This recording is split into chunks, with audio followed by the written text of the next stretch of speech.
po, magandang gabi po sa inyong lahat. Ako po ay bumabati ng isang magandang gabi sapagkat ginawa ko pang devotion na ito ay gabi na rin po. Kaya po samahan niyo po ako ngayong gabi para po sa ating pong 15 minutes devotion at sa kaunting panahon ay makapagbulay po tayo ng salita ng Panginoon. Muli po nagpapasalamat po ako doon po sa mga lagi pong nanonood, sumusuporta sa gawain ito. Salamat din po sa mga patuloy po na nagsusulat ng aming mga outlines at po sa Facebook. Isang malaking bagay po para sa amin. Kami po ay nagpapasalamat sa inyo pong ginagawa at sana po ang balik ay pagpapala ng Panginoon. At ngayong gabi tayo po ay magtuloy-tuloy po sa ating pong devotion at nais ko po na inyo pong buksan ang inyong mga Biblia. Kung meron pa kayong mga Biblia sa inyong tahanan, buksan niyo po ang aklat po ng 1 Corinthians chapter 15 verse number 58. 1 Corinthians chapter 15 verse number 58 at doon po natin kukuhanin ang ating pong pag-aaralan. So, bago po ito magsimula, tayo muna saglit na manalangin para tuloy-tuloy po ang ating pag-aaral. Tayo po mag-pray. Ilang Diyos, salamat po ngayong gabi sa pribilehiyo na kami po ay muli makapagbulay ng inyong mga banal na salita. Sa gabing ito, God, dalangin ko po ang iyong pangunguna. Ikaw po magbigay ng karunungan sa akin at ganoon po Diyos sa mga makikinig. Pagpalain niyo po ang bawat isa, Panginoon. Nawa po ikaw ang maitaas at maluwalhati namin ngayong gabi.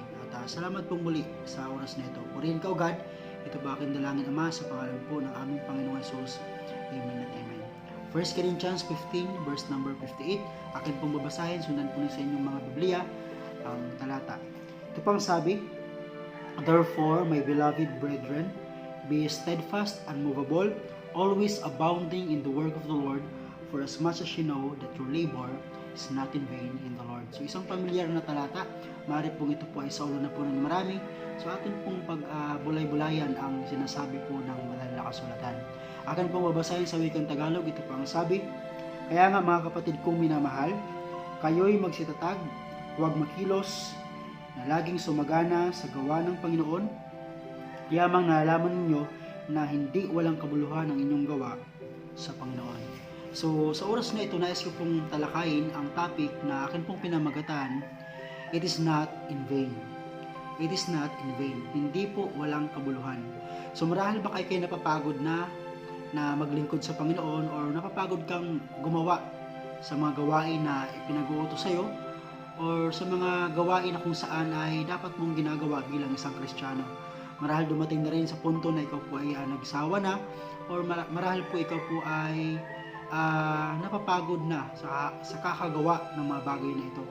Kapatid, sa oras na ito, nais ko pong palalahanan ng bawat isa, lalo na sa iyo kung ikaw po ay mayroong ganitong klase ng damdamin, na ang ginagawa mo po, ang ginagawa po natin sa Panginoon ay hindi po walang kabuluhan. It is not in vain in the Lord. Marahil sa iba, walang kwenta. Marahil sa iba, ituring nila ay parang nagsasayang tayo ng oras at panahon, pero nais ko pong sabihin, sa Panginoon, hindi po. It is not in vain in the Lord. Kaya ngayong gabi, atin pong bigyang diin ang aralin na ito para po tayo mapalalahanan ano po ba ang dapat nating gawin yamang hindi po walang kabuluhan ang ating ginagawa para sa Panginoon. So, ang hamon po ito ay para po tayo magpatuloy sa paglilingkod. Sa kabila po ng ating sitwasyon ngayon, mahirap maglingkod sa Panginoon pero huwag po tayong tumigil. Tayo po magpatuloy. At ngayong gabi, nawa, palalahanan po tayo ng mensahe mula po sa salita ng Panginoon. So, knowing that it is not in vain, ano po ba ang dapat nating gawin? Ano po? So, ito po yung mga paalala mula sa salita ng Panginoon na binigkas ni Apostol Pablo na siyang dumaan din sa matinding pagsubok at sa mga matinding paghihirap sa gawain ng Panginoon. Pero bakit po niya nasabi na it is not in vain in the Lord? At ano po ba ang dapat nating gawin? Yamang alam natin na hindi po walang kabuluhan ang ating paglilingkod sa Panginoon. So unang bagay, ang sabi po ng verse, sabi niya dito, Therefore, my beloved brethren, be steadfast, unmovable, knowing that it is not in vain ang maglingkod sa Panginoon. Una, be steadfast, unmovable. Ang sinasabi po dito ni Apostle Paul, stand firm. Stand firm. Tumayo ng matibay. Tayo po ay alam ko na dinadaan ng Panginoon minsan sa mga matinding pagsubok ng buhay, pero ang hamon po sa atin ngayong gabi ay stand firm. Tumayo ng matibay. Ano po? At alam niyo po, ang paglilingkod sa Panginoon hindi naman po talaga madali, pero ang Panginoon po ay nagsabi sa atin na Though marami po tayong pagdadaanan, pero siya po ay nagsabi na hindi po niya tayo iiwanan. Kasama natin siya na nakikibaka sa atin pong mga kinakaharap ngayon. Stand firm, anuman po ang atin pong pinagdaanan.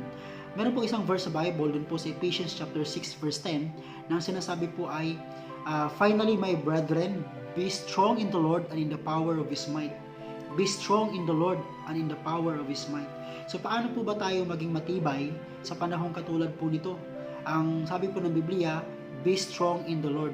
Sa Panginoon po tayo ay lalakas at titibay. At sabi pa nga po ng karugtong na verse, be strong in the Lord and in the power of His might. Sa atin pong sariling kalakasan, hindi po natin kayang tayuan ang mga pagsubok na dumadaan sa ating buhay. Pero po sa kalakasan at kapangyarihan ng Diyos na meron tayo po ay makakatayo. Stand firm. At tumayo po tayo dahil po alam naman natin na ito pong pagsubok na ating kinakaharap ay hindi po ito magiging walang kabuluhan sapagkat meron po itong magandang dulot sa ating buhay bilang isang mananampalataya. Kapatid, ikaw ba ay nasa matinding pagsubok ngayon? Ikaw ba ay nangihina na? Ikaw ba ay naliliglig na ng ating pong kaaway? Kapatid, nais ko pong sabihin ngayong gabi, your labor is not in vain in the Lord. Stand firm. Tumayo ka lang. Be strong in the Lord and in the power of His might. So magpakalakas tayo sa Panginoon. Ang panalangin nga po ng mga alagad, nung panahon po sila po ay nawawalan ng pananampalataya, ang sabi po nila sa Panginoon, Lord, increase our faith. Palaguin mo ang aming pananampalataya. So ang pananampalataya natin ay walang iba ang makapagpapalago nito kundi ang Panginoon lamang. Maganda po na magbasa ng Biblia, maganda po na manalangin palagi. Pero huwag natin kakalimutan na ang source ng atin pong pagtibay sa pananampalataya ay ang Panginoon lamang. Kaya nga po sabi ni Apostle Peter, grow in grace and in the knowledge of the Lord Jesus Christ.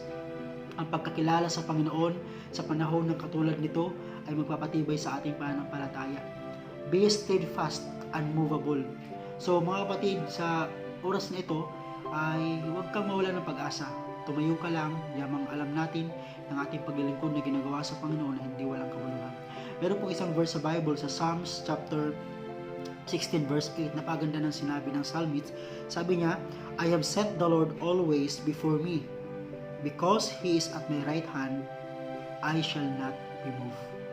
So, maliwanag po sinasabi ng Biblia. Sabi niya, I have set the Lord always before me. So, sa panahon ng problema at pagsubok ng buhay, huwag po natin ilagay ang ating sarili sa harapan. Hindi po natin kayang harapin ang ating mga problema yan. Kaya po, we should always set the Lord before us.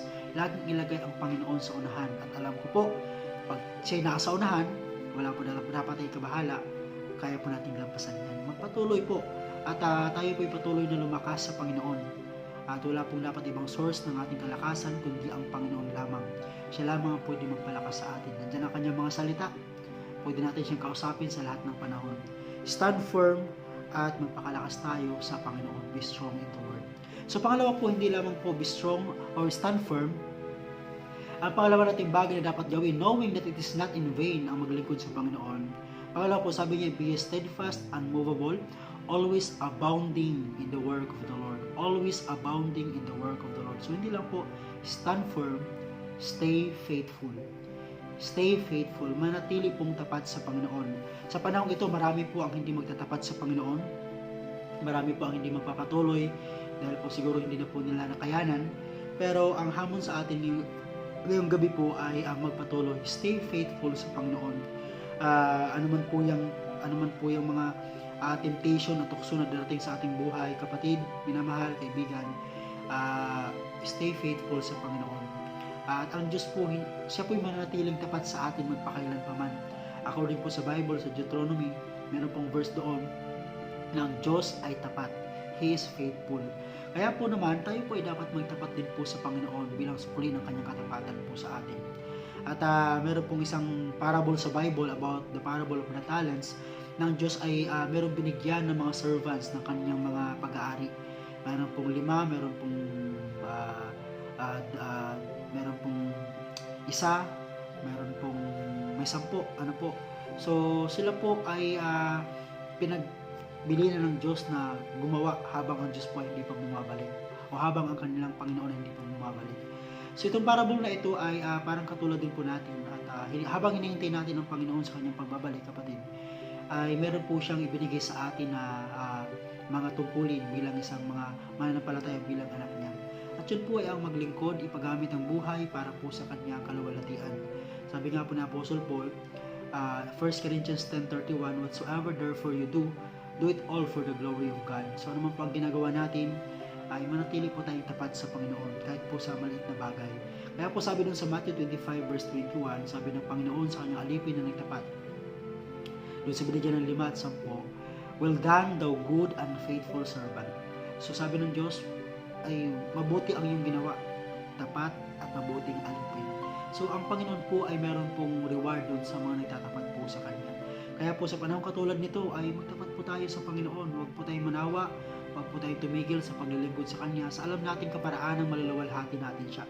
Yun po ang ating pakikinig ng salita ng Diyos kahit po sa live stream, naluluwalhati natin ang Panginoon. Yun po ang ating pananalangin, ang ating pong pag-aawitan, at ito po ginagawa natin devotion, ito po yung pamamaraan para maluwalhati natin ang Panginoon. Hindi tayo nagsasayang ng oras sapagkat ang oras na ito ay para po sa Panginoon. Well done, thou good and faithful servant. So hindi lamang po sa mga faithful ang pag-recognize ng Panginoon kundi doon sa mga good servant. Sabi ko nga po, ito po yung mga lumaban, ito po yung mga dumaan sa matinding pagsubok ng buhay pero sila po yung nanatili sa pagtatapat sa Panginoon. Isang mabuti at tapat na alipin. Magpatuloy po tayo sa paglilingkod sa Panginoon. Stay faithful. Yung mga ginagawa natin na hindi walang kabuluhan sa Panginoon.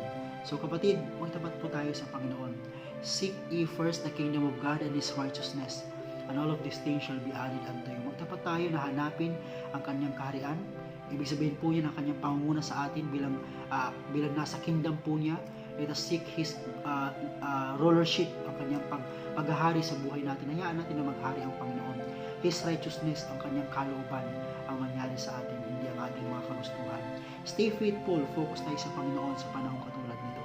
At ang ating mga ginagawa ay hindi walang kabuluhan. So, maliwanag po sa atin dalawang bagay. It is not in vain, kaya po, stand firm and stay faithful. At ang panghuli po, ang sabi ng verse sa Bible, sabi niya, always abounding in the work of the Lord, for as much as you know that your labor is not in vain in the Lord. Knowing that it is not vain in the Lord, let us serve fervently. Serve fervently. Hindi lang po stay faithful, but serve fervently, yung maglingkod ng may buong puso, buong tapang sa Panginoon. Sa katulad ng panahon natin ngayon ay hindi madali ang maglingkod pero patuloy pong maglingkod sa Panginoon. Mas lalo tayong magsumiklab sa paglilingkod sa Kanya sa panahon na kung saan ay padilim ng padilim ang ating mundo. Dapat mas lalo tayong nagliliwanag. Ano po kaya sabi ng Bible, let your light so shine before men, Matthew 5:16, that they may see your good works and glorify your Father which is in heaven.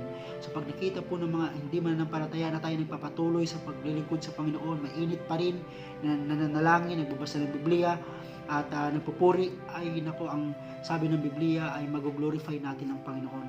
At patuloy lang po tayo, let your light so shine before men.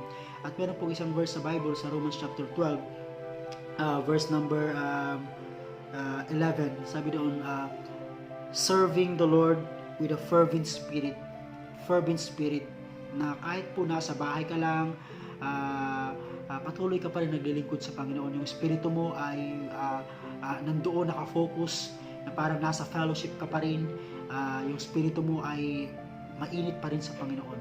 So, serve fervently. At alam ko po na nakakapanghina ang ating sitwasyon ngayon, pero paalala sa atin ng Panginoon, kapatid, serve fervently. Hindi po walang kabuluhan ang iyong ginagawa para sa Panginoon. Ano man po ang ginagawa mo ngayon ay nawa, ito po yung makapagbigay ng paluwalhatian sa Kanya.